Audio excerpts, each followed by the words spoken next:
ஓகேவா? ஸோ இதுக்கு அடுத்தது நெக்ஸ்ட் என்ன போடலாங்க, ஆப்ரேட்டிங் ரேஷியோ போட்டு ஆப்ரேட்டிங் ப்ராஃபிட் ரேஷியோ போட்டுடலாம். ஓகேவா? இல்லைனா ஆப்ரேட்டிங் ப்ராஃபிட் போட்டு எப்படி போட்டாலும் ஒன்று தான். ஸோ இப்போது operating profit ratio,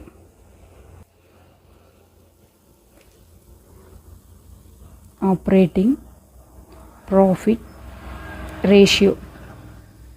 so operating profit அப்படிங்கிறது வந்து operating profit divided by net sales into 100. ஓகேவா? ஸோ இப்போ ஆப்ரேட்டிங் ப்ராஃபிட் நம்மளுக்கு தெரியும், இப்போ தானே கண்டுபிடிச்சிருக்கோம் இல்லையா? ஸோ ஆப்ரேட்டிங் ப்ராஃபிட் என்ன அப்படின்னு பார்த்தீங்க அப்படின்னா 3,20,000 கண்டுபிடிச்சிருக்கோம். ஓகேவா? சேல்ஸ் நம்மளுக்கு ஆல்ரெடி தெரியும், ஸோ அதை வச்சு அப்படியே சப்ஸ்டியூட் பண்ணிடலாம். ஓகேவா?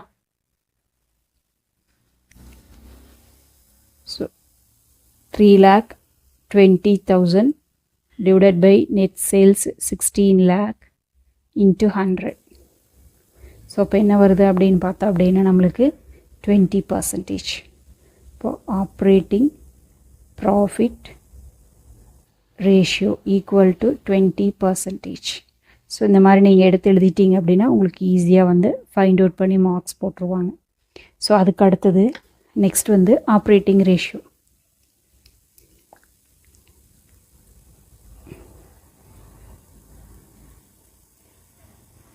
ஆப்ரேட்டிங் ரேஷியோ அப்படிங்கிறது என்ன அப்படின்னு பார்த்தீங்கன்னா formula cost of sales plus operating expenses divided by sales into 100.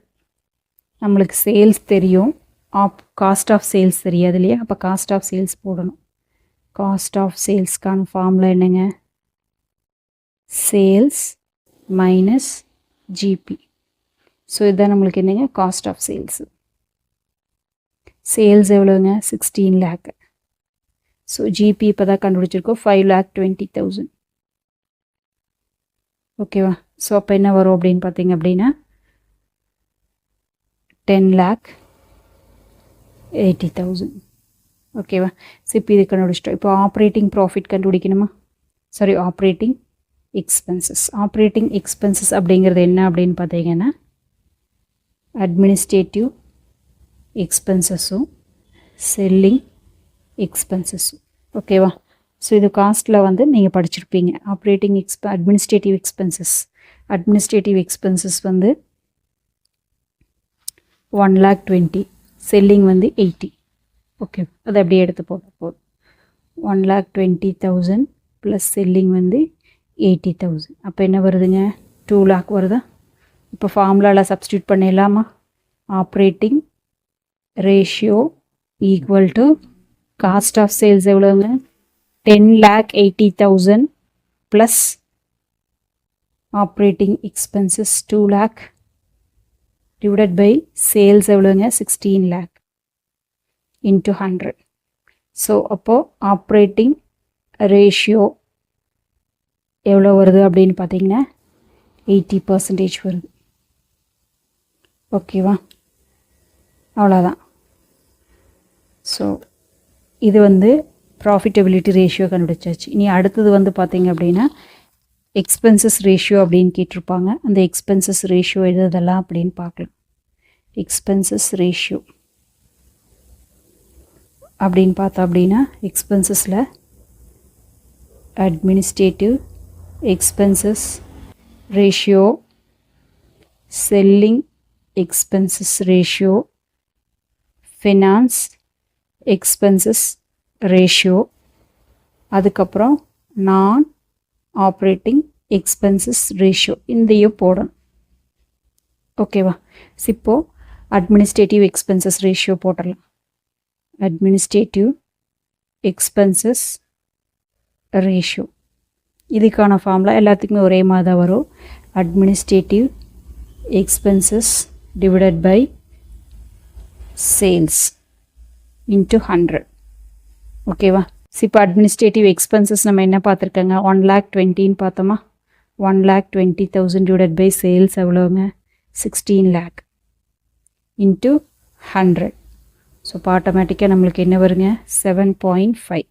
இப்போ அட்மினிஸ்ட்ரேட்டிவ் எக்ஸ்பென்சஸ் ரேஷியோ எவ்வளோங்க 7.5%. ஓகேவா? ஸோ இந்த மாதிரி ஒவ்வொன்றுக்கும் நம்ம போடணும், அவ்வளோதான். ஸோ அதுக்கு அடுத்தது நெக்ஸ்ட் ரேஷியோ என்னங்க, selling expenses ratio. Selling expenses ratio equal to selling expenses divided by sales into 100. அவ்வளோதான். இப்போ என்ன வரும், செல்லிங் எக்ஸ்பென்சஸ் வந்து 80,000 போட்டிருக்கோமா, 80,000 divided by 16 lakh into 100. So இப்போ என்ன வரும் அப்படின்னு பார்த்தீங்கன்னா 5%. அப்போது செல்லிங் எக்ஸ்பென்சஸ் ரேஷியோ அப்படிங்கிறது நம்மளுக்கு என்னங்க 5%. ஓகேவா? ஸோ அடுத்தது நம்மளுக்கு என்ன இருக்குதுங்க, ஃபினான்ஸ் எக்ஸ்பென்சஸ்.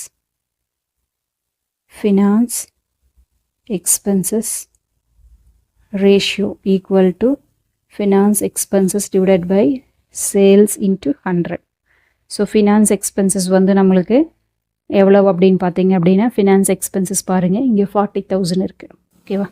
ஸோ அப்போ 40,000 divided by 16 lakh into 10%. அப்போ என்ன வருங்க 2.5%. அப்போது finance expenses ratio equal to 2.5%.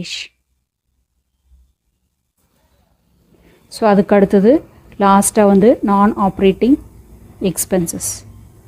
நான் ஆப்ரேட்டிங் எக்ஸ்பென்சஸ் ரேஷியோ. ஓகேவா?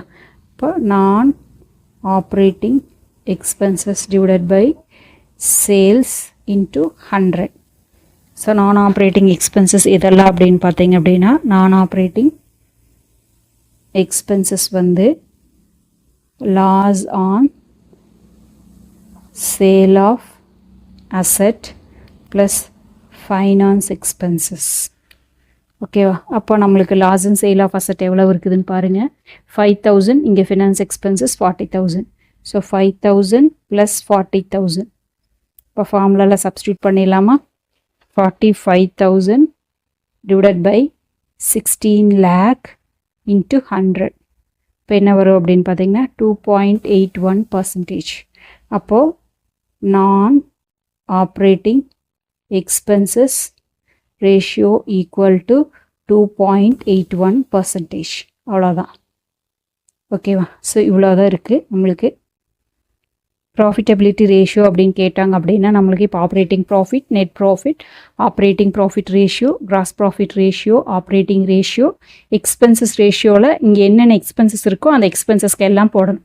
ஓகேவா? Administrative expenses, selling expenses, finance expenses, அதுக்கப்புறம் நான் ஆப்ரேட்டிங், இது நான் ஆப்ரேட்டிங். ஸோ நான் ஆப்ரேட்டிங் எக்ஸ்பென்சஸ் இது எல்லாத்தையும் போட்டோம்னா நம்மளுக்கு ஆன்சர் வந்துடும். அவ்வளோதான். ஸோ இந்த வீடியோ பிடிச்சுன்னா லைக் பண்ணுங்கள், ஷேர் பண்ணுங்கள், சப்ஸ்கிரைப் பண்ணுங்கள். தேங்க்யூ ஃபார் வாட்சிங். Have a healthy day.